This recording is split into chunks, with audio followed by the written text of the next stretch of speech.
नमस्कार मित्रांनो, मी तुमचे व्हिडिओ लाईव्ह पंचायत चॅनलच्या एका नवीन व्हिडिओमध्ये स्वागत करते। तर या व्हिडिओमध्ये आम्ही गावाला जात होतो, तर तिथील जे सेफ धबधबे आहेत, जायला एकदम सोपे अशा धबधब्याची माहिती या व्हिडिओमध्ये दिलेली आहे। तर आज रविवार होता, तर गावाला चालत होतो। काही पावसामुळे लास्ट आठवड्यात जे झाला होता पाऊस, त्याने काही नुकसान वगैरे झाले का हे पाहण्यासाठी फक्त आपण गावाला चाललेलो आहे। तर चला जाऊया। तर मित्रांनो, तुम्ही जर सिंहगडला किंवा पंचायत साईडला फिरायला जात असाल तर हे डोंजपाटीच्या अलीकडे HP गॅसचं स्टेशन आहे, तिथे तुम्हाला CNG वगैरे भरून भेटेल। तर इथे CNG पंप आहे चालू, तो ऑफलाईन पंप आहे, त्यामुळे तिथं CNGचं थोडं प्रेशर कमी आहे, पण तुम्ही CNG भरू शकता। तर इथे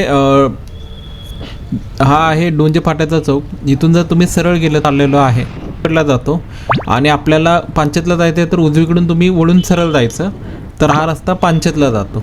तर आपण आता म्हणू शकतो की हा पंचायत रोडने आपण डोंजे फाट्यानंतर पुढे आल्यानंतर आपल्याला मेन गाव एक लागतं खानापूर। तर खानापूर गावामध्ये पण बरेचसे दुकानं वगैरे, बाजारपेठ मोठी आहे। तर इथून तुम्ही पुढे गेल्यानंतर खानापूरच्या गावानंतर डाव्या साईडनी जाणारा रस्ता आहे, हा तुम्ही पाबे घाट मार्गे जाऊ शकता। तर पाबे घाटामार्गे तुम्ही तोरणाला जाऊ शकता, वेल्हेला जाऊ शकता किंवा राजगड किल्ल्याला जाऊ शकता। हा रस्ता खूप जवळ पडतो पाबे घाटातून जाणारा। जर तुम्ही सेम तोरण्याला किंवा राजगडला जर जायचं असेल, नसरापूर मार्गे जर तुम्ही जाताय, तर तिथून कमीत कमी 21 किलोमीटर वाढतं। तर हा रस्ता चांगला आहे, फक्त इथं थोडासा घाट येतो, घाट सेक्शन आहे नॉर्मल। तर पण रस्ता चांगला आहे, तुम्ही इकडून नक्की जाऊ शकता। तर मित्रांनो, पुढे आपण आल्यानंतर एक वर्धाडे गावाच्या हद्दीमध्ये पुणे रिंग रोडचं काम चालू आहे। तर पुणे रिंग रोडचं काम चालू असल्यामुळे जुना तिथला ओढ्यावरचा पूल होता, हा पाडलेला आहे आणि हा पुलाचा मोठा पूल करण्याचं काम चालू आहे जास्त लेनचा। तर त्यामुळे हा तात्पुरता डायव्हर्जन केलेला आहे रस्त्याला।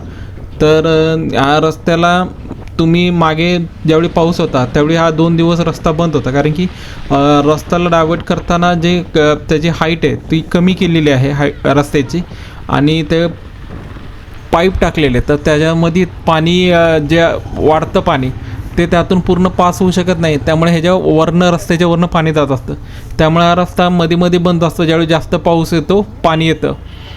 तर आता रिंग रोडचं काम खूप जोरात चालू आहे। तर आशा करू शकतो आपण की रिंग रोड जो आहे हा टप्पा या येत्या 1.5 ते 2 वर्षामध्ये पूर्ण कंप्लीट होऊन जाईल, कारण की बऱ्यापैकी टनलचं काम झालेलं आहे। त्यानंतर जो रिंग रोडचा जो पूल आहे मोठा, म्हणजे आपल्या खडकवासला धरणातून पूल, तर पुलाचे पण बऱ्यापैकी पिलर वगैरे झालेले आहेत रेडी, आणि आता बाकी पुलाचं कामाचं चालू आहे। पंचायत रोडनी पुढे जात असताना या ठिकाणी एक चांगला सनसेट पॉईंट आहे, तिथे आता एक छोटंसं टपरीसारखं हॉटेल चालू केलेलं आहे। तर या ठिकाणी संध्याकाळच्या टायमिंगला खूप सारे लोकांची गर्दी असते, आणि विशेषतः शनिवार रविवारी तर जास्त गर्दी राहते। हा एक सोनापूरच्या इथे एक छोटंसं हॉटेलसारखं केलेलं आहे, इथे पण खूप गर्दी असते लोकांची। ते एकदम धरणाच्या कडेला आहे, व्ह्यू चांगला येतो तिथून। तर मित्रांनो, पंचायत रोडनी जरा पुढे आल्यानंतर रुळेगाव संपल्यानंतर एक थोडं पुढे आलो ना, एक दीड किलोमीटर, तर पंचायत धरणाच्या अलीकडे 2-2.5 किलोमीटर इथे रुळेगावाच्या हद्दीमध्ये ना एक ओढा आहे। त्या ओढ्याच्या तिथे एक ना धबधब्याचं चांगला तयार होतो, आणि हा धबधबा एकदम रस्त्याला लागून आहे, हार्डली एक 10 ते 20 मीटर तुम्हाला जायचं आहे। तर तिथं ह्या ओढ्याला पाणी बऱ्यापैकी राहतं, आणि आता पाऊस खूप असल्यामुळे गढूळ पाणी आहे, नंतर हे पाणी स्वच्छ होतं। फक्त इथे एकच आहे, पाणीला खोली कमी आहे पण पाण्याला प्रेशर जास्त आहे। तर शक्यतो ज्यावेळी पाऊस जास्त असेल किंवा पाणी ओढ्याला जास्त असेल त्यावेळी ह्या ओढ्यामध्ये जाऊ नये। बाकी हा ओढा एकदम मेन रोड टच आहे, बाकी सेफ आहे, तुम्ही बिंदास इथं येऊ शकता। वड्याच्या वरच्या साईडला चांगलं सिमेंटमध्ये बांधलेलं आहे, दगडामध्ये बांधलेलं आहे, कारण की इथून पाणी हे शेतीसाठी नेलेलं आहे। तर त्यामुळे इथे वड्याला चांगलं बांधलेलं आहे, तुम्ही इथे पण फिरायला येऊ शकता। फक्त जास्त पाणी असेल तर नक्की इथे वड्यामध्ये उतरू नका, तुम्ही पाहू शकता फक्त इथे येऊन। तर मित्रांनो, ह्या धबधब्यापासून आपण आता मेन पंचायत रोडनी पुढे चाललो आहे। तर या ठिकाणी आपल्याला डाव्या साईडला फाटा आहे कुरण गावामधून जायचा। तर ह्या रोडने जर तुम्ही पुढे गेले तर तुम्ही वेल्ह्याला जाऊ शकता। त्यानंतर इथून पुढे गेल्यानंतर शिरकोलीला जायचा फाटा आहे। शिरकोली म्हणजे छत्रपती शिवाजी महाराजांनी बांधलेलं शिरकाई देवीचं मंदिर तिथं आहे। त्या व्यतिरिक्त ह्या रोडने पुढे गेलं तर कादवेच्या तिथं ना शिवकालीन एक विहीर आहे, तर तिथे पण तुम्ही जाऊ शकता. आणि ह्या पांचत रोडलाच लागून एक शिवकालीन विहीर पण आहे, मेन रोडच्या बाजूला, ते भातशेतीमध्ये आहे. तिथून पुढे आले तर हे पांचतच्या पुलावर पाणी आपल्याला दिसत आहे. पांचत धरणातून पाणी सोडलेलं आहे. हे 2-3 दिवस झालं पांचत धरण फुल भरून वाहत आहे, त्यामुळे जास्त पाणी सोडलं होतं. त्यावेळी हा पूल बंद होता गाड्यांसाठी. तर आत्ता पाणी कमी झाल्यामुळे इथून गाड्या जाऊन देतात आहे. तर तिथं थोड्या वेळा थांबून आम्ही पांचत धरणाचं पाणी पाहिलं, तर पाणी तर खूपच जास्त होतं. तर तुम्ही पण पहा पाणी पांचत धरणाचं. पांचत धरणाचं पाणी सोडलेलं पाहून आम्ही पुढे निघालो. तर पुढे निघाल्यानंतर आम्हाला कळालं की वरसगाव धरणाचं पण पाणी सोडलेलं आहे. तर आम्ही तिथे वरसगाव धरणाचं पण पाणी सोडलेलं ते पाहायला गेलो. तर इथून हार्डली 1 किलोमीटर अंतरावर वरसगाव धरणाचं पण पाणी तिथून सोडतात ते दिसतं आपल्याला. तर आपण तिथे जाऊया. तर मित्रांनो, या ठिकाणी बघा खडकवासला धरणाचं बॅकवॉटर मागे येऊन किती फुगवटा तयार झालेला आहे. आपल्याला इथून वर डावीकडून परत जायचं आहे गावाला आपल्या साईडला. तर सध्या आपण वरसगाव धरणाचं जे पाणी सोडलेलं आहे त्या पुलावर आपण आलेलो आहे पाहायला वरसगाव धरणाचं पाणी. तर इथे पण आपण थोडा वेळ थांबून पाणी पाहिलं आणि मग नंतर मग परत आपल्या गावच्या रोडलाच निघालो आहे आपण. तर मित्रांनो, वरसगाव धरणाचं ज्यावेळी जास्त पाणी सोडलं जातं त्यावेळी जो आपण पुलावर ज्या थांबलेलं आहे त्या पुलावरनं पण पाणी जातं. तर सध्या तर कमी पाणी सोडलेलं आहे, त्यामुळे एवढं पाणी जास्त नाही आहे. तर आता सगळीकडेच पाऊस असल्यामुळे सगळ्या धरणातलं पाणी जवळजवळ चालू आहे सोडल्याचं काम. तर आता आपण आपल्या गावाच्या साईडला जाऊ. इथून वरसगाव धरणाकडून टुवर्ड्स पांचतला जाताना उजव्या साईडने जर हा रस्ता वर जातो, ह्या रस्त्याने आपल्याला वर जायचं आहे. तर या रस्त्याला पांचत गोल रस्ता असं बोललं जातं. इथून पुढे आल्यानंतर थोडा चढून इथं सेनापती बाजी पासलकर यांचं स्मारक आहे.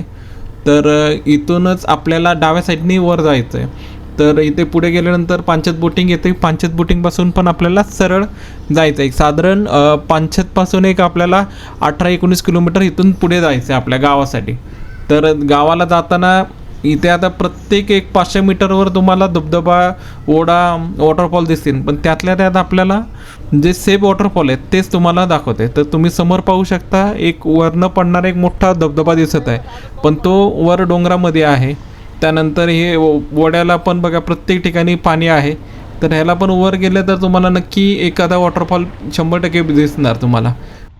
तर मित्रांनो, हे ग्रीन लिप म्हणून एक रिसॉर्ट आहे, त्याच्या बाजूला एक लागूनच एक छोटासा वॉटरफॉल आहे. मस्त रोडलाच्या कडेला वॉटरफॉल आहे. पांचतपासून जर पांचत धरणापासून जर तुम्ही याची डिस्टन्स जर पाहिलं तर एक साधारण 15-16 किलोमीटर अंतरावर हा धबधबा आहे. एकदम रोडला लागूनच आहे. धबधब्याची हाईट पण जास्त नाही आहे, तसं पण छोटासा धबधबा आहे. तिथे पाण्याची जी खोली आहे खाली ती पण कमी आहे, त्यामुळे बिंदास तुम्ही इथे लहान मुलांना खेळायला तुम्ही बिंदास सोडू शकता.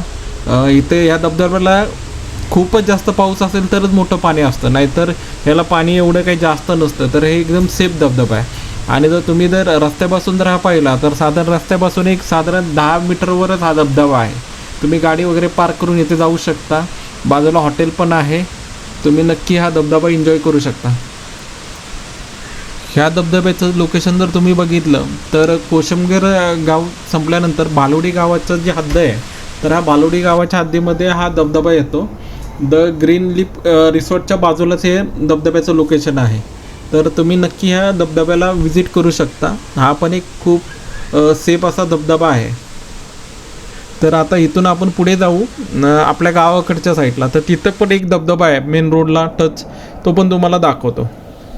या वॉटरफॉलचं लोकेशन एकदम रोड टच आहे आणि रस्त्याच्या खालच्या साईडला पांचत धरणाचं पाणी आलेलं आहे. तर शक्यतो या खालच्या साईडला जाऊ नये की ते पाणी खूप खोल आहे.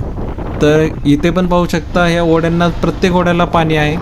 तर इथूनच आता पुढे एक साधारण 2-1 किलोमीटर गेल्यानंतर हा धबधबा आहे. हा धबधबा कशिडी गावच्या हद्दीमध्ये येतो. याला स्थानिक लोक याला घुबडकड्याचा धबधबा बोलतात. हा धबधबा वरनं उंचावनं पडतो. या धबधब्याची साईज बऱ्यापैकी चांगली आहे. हा पण धबधबा एकदम तुम्हाला रस्त्याच्या बाजूलाच आहे. तर इथे पण तुम्ही मेन रस्त्याच्या कडेला जस्ट गाडी पार्क करून तुम्ही तिथे धबधब्याला जाऊ शकता. तर मित्रांनो, या धबधब्याचं लोकेशन जे आहे साधारण पानचेतपासून एक 18 किलोमीटरच्या अंतरावर हा धबधबा लोकेशन आहे. तर मित्रांनो, हे जे धबधबे मी तुम्हाला 3 धबधबे दाखवलेले हे सगळे सेफ धबधबे आहेत, म्हणजे रस्त्याच्या एकदम बाजूला आहे. तुम्हाला गाडी वगैरे रस्त्याच्या कडेलाच पार्क करून या धबधब्याचा तुम्ही आनंद घेऊ शकता. जर तुम्हाला हा व्हिडिओ आवडला असेल तर तुम्ही नक्की आमच्या व्हिडिओला लाईक करा, आमच्या चॅनलला सबस्क्राईब करा. धन्यवाद.